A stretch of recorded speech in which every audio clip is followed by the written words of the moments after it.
Imagine this. You're in the middle of a scorching summer day, grilling in your backyard, kids splashing in the pool you just filled after weeks of planning. Everything's perfect in your quiet suburban neighborhood. Then, out of nowhere, the water stops. No shower pressure, no faucet flow, nothing. You check the main valve, it's been turned off. And standing there with a smug grin, clipboard in hand, is the HOA president, Mrs. Evelyn Hargrove, the woman everyone quietly calls Karen behind her back. She claims your new backyard shed violates some obscure rule about aesthetic harmony, and she's shutting off your water until you tear it down. But what she doesn't know is that your shed isn't just storage. It's housing critical equipment tied to the community's emergency water system. And when things escalate, well, let's just say the sirens you hear next aren't coming for you. My name is Mike Thompson, and I've lived in Willow Creek Estates for 5 years. It's one of those gated communities with manicured lawns, identical mailboxes, and rules thicker than a phone book. When my wife Sarah and I moved in, we thought it was idyllic, pool, clubhouse, no worries. But then Evelyn Hargrove got elected HOA president. She's in her mid-50s, always in pastel cardigans, hair perfectly coiffed, and a perpetual scowl like someone just insulted her potato salad. Started small. Notes on windshields for parking too close to the curb. Fines for grass being a quarter-inch too long. Threats of liens over holiday lights left up a day past January. Evelyn patrolled the streets in her golf cart like a self-appointed sheriff, binoculars dangling from her neck. She had it out for anyone who didn't fit her vision of perfection. And lately, that was me. The trouble began with the shed. Last spring, I built a sturdy 10 by 12 structure in the corner of my backyard. It looked like any other shed, gray siding, shingled roof. But inside was something special. You see, Willow Creek has its own supplemental water reservoir for emergencies, like droughts or mainline failures. The city requires communities like ours to have backup systems, and mine feeds into it. I installed a high-capacity pump and filtration unit in that shed, connected to the neighborhood's underground lines. It was approved by the city engineer, and I even got a variance because it benefits everyone. But Evelyn, she saw unauthorized structure and lost her mind. She sent letters. I ignored them, figuring she'd move on. Then came the inspections. She'd peek over the fence, snapping photos. One day, she confronted me while I was mowing. "Mr. Thompson, that eyesore has to go. It's bringing down property values." I explained the purpose. She waved it off. "HOA rules supersede your little hobby project. Remove it or face consequences." I lawyered up quietly, gathering documents. The CC and RS didn't prohibit utility structures, and my setup was code compliant.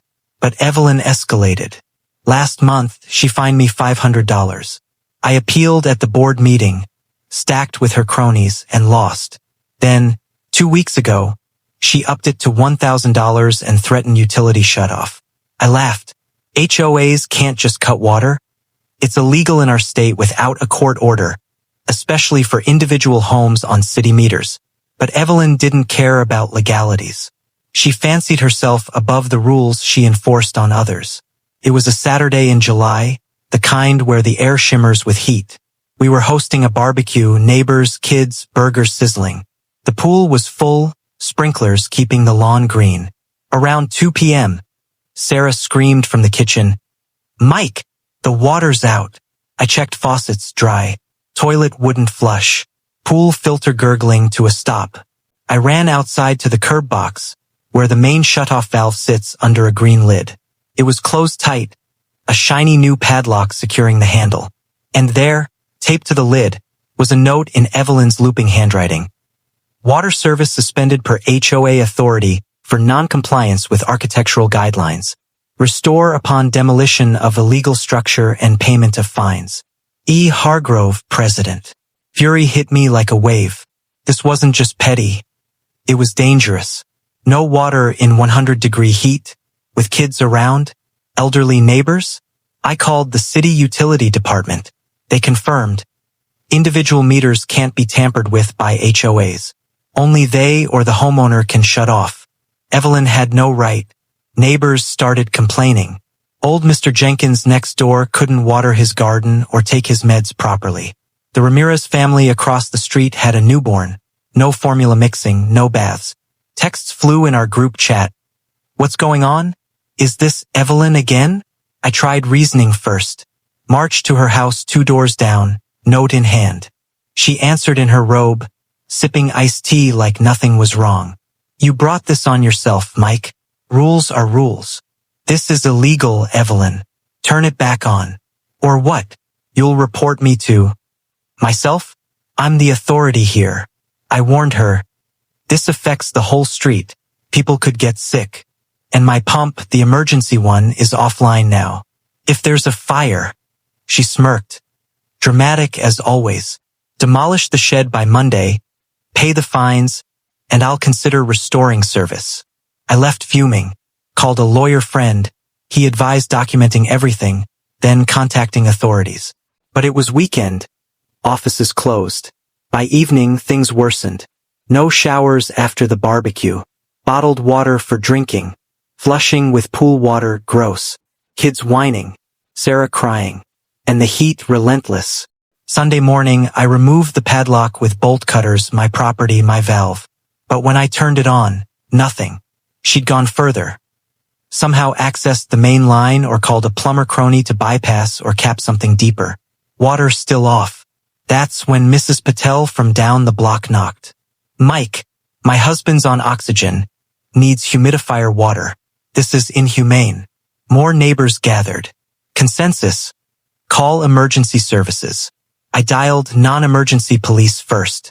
Officer arrived, took report for tampering/theft of utility. But water still off. Police can't fix plumbing. Then genius struck. Our community is in a high fire risk zone. Dry brush nearby. City mandates fire hydrant access and pressure. With my supplemental system down and mains tampered, pressure could be compromised. I called the fire department non-emergency line. Explained. Potential hazard, utility tampering affecting multiple homes, possible low pressure endangering lives. They took it seriously. We'll send a truck to inspect. An hour later, sirens wailed. 2 fire engines pulled up, lights flashing. Firefighters in full gear hopped out. Captain approaching me. You reported a water issue? I showed the note, the valve, explained the tampering. Neighbors corroborated. The captain radioed in, then tested the nearest hydrant. Low flow, barely a trickle. This is below code. Could be catastrophic in a fire. They traced lines, found evidence of unauthorized shutoff deeper in the system. Evelyn had hired someone to isolate my branch, but it backfed poorly, dropping pressure neighborhood-wide. More trucks arrived. News spread. Reporters even showed up, small-town drama. And then, the piece de resistance. Evelyn stormed out, yelling at the firefighters to leave her community. Ma'am, this is a public safety issue, the captain said calmly. You have no jurisdiction. I'll sue. But they did. Declared emergency hazard. Forced access, restored flow temporarily with boosters. Cited the HOA for illegal tampering. Police arrested Evelyn on the spot for utility interference and endangerment. As they cuffed her, still screeching about rules, she glared at me. This isn't over. But it was. Water gushed back on. Cheers erupted. The fallout was swift and satisfying. Monday morning, the HOA board held an emergency meeting without Evelyn, who was out on bail. Neighbors packed the clubhouse, demanding her removal. I'd prepared a packet. Photos of the tampered valve, the note, fire department report, police citation. Even the city utility sent a cease and desist to the HOA for unauthorized interference. The board, terrified of lawsuits, voted unanimously to oust Evelyn as president. They waived my fines, approved the shed retroactively, calling it a community benefit structure, and issued a formal apology letter to every household. But I wasn't done. With lawyer guidance, I filed a civil suit against Evelyn personally for property damage, emotional distress, and endangerment. Neighbors joined as co-plaintiffs. The fire department's report was gold. Documented low pressure risking lives. Evelyn tried fighting back. Hired a fancy attorney, claimed HOA authority and that I provoked her with the ugly shed. But discovery killed her. Emails surfaced. She'd bragged to board members about teaching that troublemaker a lesson. Text to her plumber friend. Shut it off good this time. Court was a spectacle. She took the stand, bobblehead perm intact, whining about declining standards. Prosecutor played neighbor testimonies. Mr. Jenkins' dehydration scare. The newborn's parents on hygiene risks. Judge wasn't amused. Ruled in our favor. Evelyn ordered to pay $15,000 in damages split among plaintiffs, plus my legal fees. HOA dissolved the old fines policy and rewrote rules for transparency. Word spread beyond Willow Creek. Local news ran segments. HOA president arrested after shutting off neighbor's water. Firefighters intervene. Reddit threads exploded in anti-HOA subs. I got interview requests but declined, wanted peace. Evelyn moved out 6 months later. House sold quick. Rumor was she couldn't face the glares. New buyers? Nice young couple, no clipboard in sight. Life normalized, better actually. Board elections brought reasonable folks. My shed got a plaque. Willow Creek Emergency Water Station. Donated by M. Thompson. Kids call it the Hero Shed. Sarah and I hosted another barbecue last summer. Water flowed freely, pool full, sprinklers dancing. Neighbors toasted with cold drinks. Someone joked, "To Mike, who brought the fire department to a water fight." I laughed, but deep down it reinforced something. Power trips crumble when faced with real consequences.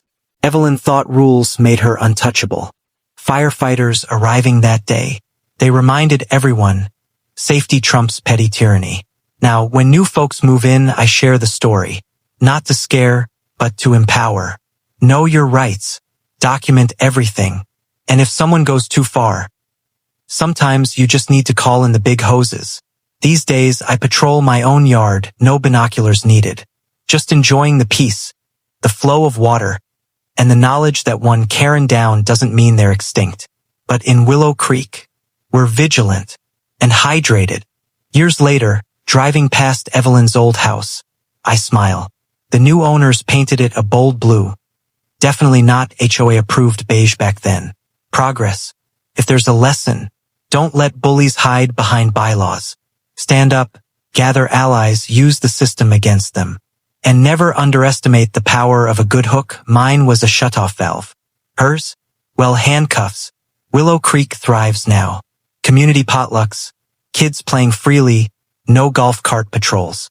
My pump hums quietly, ready if needed.